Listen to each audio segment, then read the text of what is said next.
Listen closely, human. Do you hear it? The silence? It's louder than anything your species has ever known. The voice was low and guttural, almost a growl, yet it carried an unsettling calmness. A creature stood there, towering and otherworldly, its silver skin glinting under the pale light of Earth's moon. Its eyes, huge, black, and endlessly deep, pierced through the last survivor of humanity, a man named Ethan Vale. Ethan's throat was dry, his pulse racing, but he forced his voice to work. Who are you? And what do you mean by silence? The alien tilted its elongated head, a motion that seemed almost pitying. We are the Eltherian, it said, as though the name alone should explain everything. And the silence is the echo of what your kind has done. Ethan stumbled backward, his boots crunching on the gravel. You're wrong, he stammered. We didn't do this. We didn't make the earth go silent. We survived, the alien interrupted. Barely, but not without cost. Tell me, human, what do you remember of the others? The ones who vanished, one species after another, until only you remained. Ethan's chest tightened. Memories surged to the surface like ghosts rising from a grave. The birds had been the first to disappear, their songs fading from the skies in a matter of months. Then the bees, the wolves, the whales, each vanishing as if plucked from existence by an unseen hand. Entire ecosystems had collapsed, one domino tipping the next, and humanity had watched, horrified, but powerless to stop it. We didn't want this, Ethan said, his voice cracking. We didn't mean for it to happen. We tried to fix it. The Eltherian leaned closer, its alien features illuminated by a flicker of light from the distant stars. Intentions do not erase consequences, it said. You harvested the land without restraint, poisoned the seas, and turned your skies into filth. The earth screamed for mercy, but you were deaf to its cries. Now, the silence is all that remains. Ethan's knees buckled, and he sank to the ground, burying his face in his hands. He wanted to argue, to shout that it wasn't fair, that humanity had been fighting against its own destruction. But deep down, he knew the Eltherian spoke the truth. Why are you here? He finally asked, his voice barely above a whisper. If we've already destroyed everything, what's left for you to do? The alien straightened, its towering form casting a long shadow over Ethan. You misunderstand. We are not here to punish you, nor to offer salvation. We are here to learn. Ethan frowned, confusion cutting through his despair. Learn? Learn what? How a species with such intelligence could blind itself to its own demise, the Eltherian replied.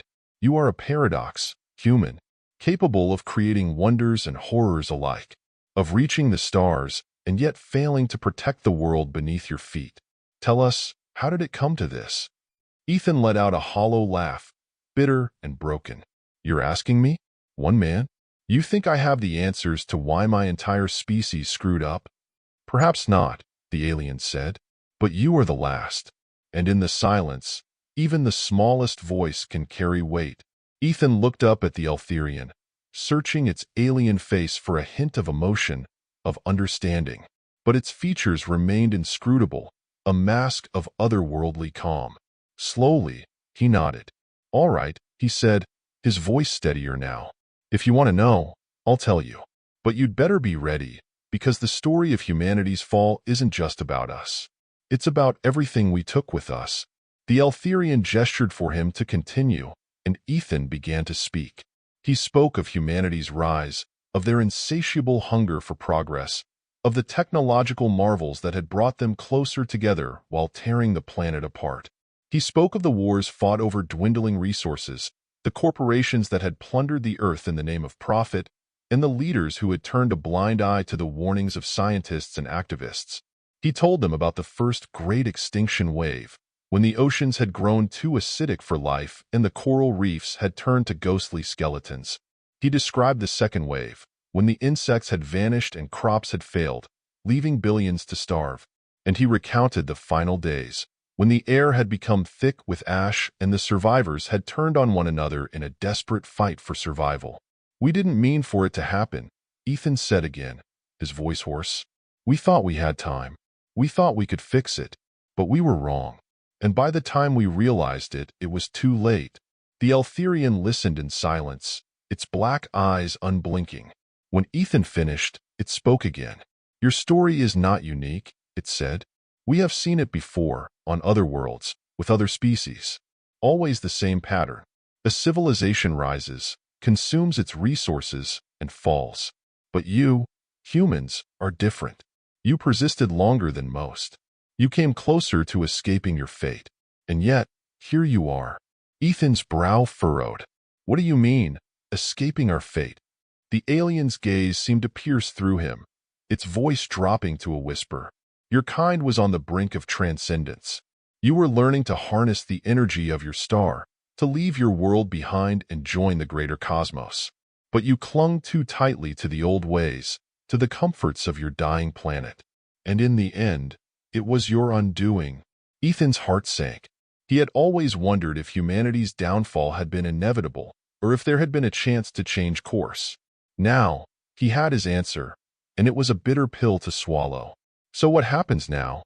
He asked. If we're gone, and the earth is silent, what's left? The Eltherian's voice was solemn.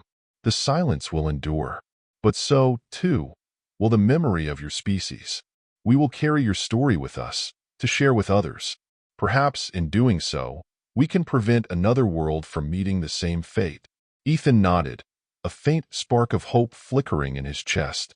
Then tell them, he said. Tell them everything. The good and the bad. Let them know we weren't just destroyers. We were dreamers, too.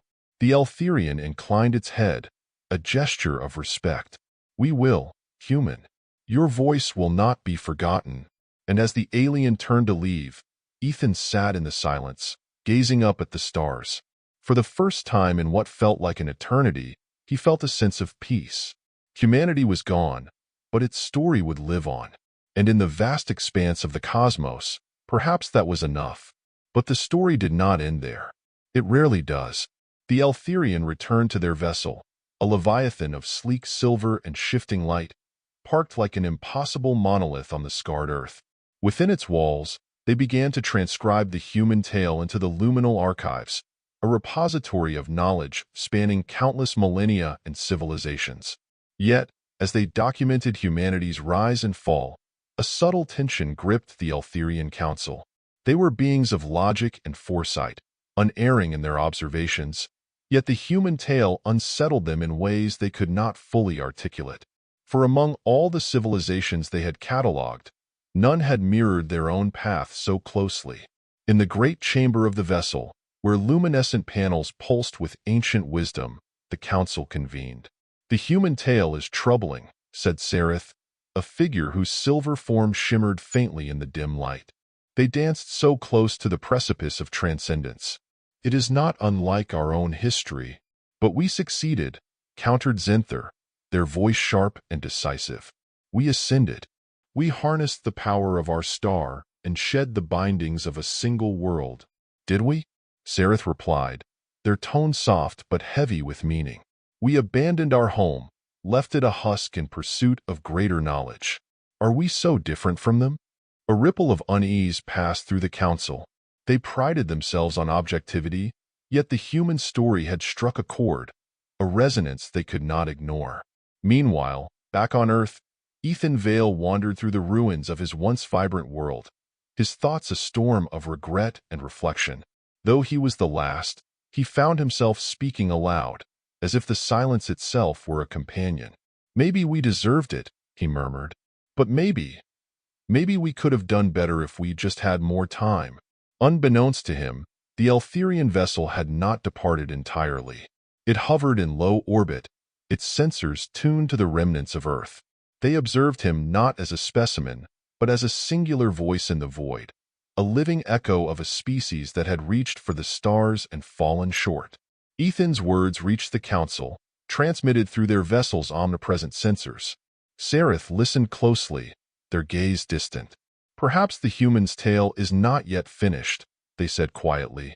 Zenther turned to them, their expression unreadable. What are you suggesting? That we do more than record, Sereth replied. That we intervene. A silence fell over the council, heavy and charged. Intervention was a line rarely crossed by the Eltherian, bound as they were by a creed of non-interference. Yet, the human story had ignited a flicker of something they had long thought extinguished: empathy. If we intervene, Zenther said slowly, we risk altering not only their fate but our own. Are we prepared for that? Saratha's gaze was steady. If their story ends here, so be it. But if there is a chance, even the smallest chance, that they can rise again, is it not worth the risk? The council deliberated, their voices a chorus of debate and contemplation. Finally, after what felt like an eternity, a decision was made. The vessel descended once more, its sleek form cutting through the atmosphere like a blade. Ethan stood atop a ridge, watching as the stars seemed to shift and shimmer. When the Eltherian ship appeared, he felt no fear, only a strange sense of anticipation. "Human," Sareth said as they emerged, their silver form radiant under the night sky. "We have considered your story, and we believe it is not yet over. Will you allow us to help?" Ethan's breath caught. "Help? How?" Sareth extended a hand, their alien fingers shimmering with a soft, otherworldly light. "By giving your species a second chance. Together, we can rebuild." For a moment, Ethan hesitated. Then, with a resolve born of hope and desperation, he took their hand. And in that moment, the silence began to fade.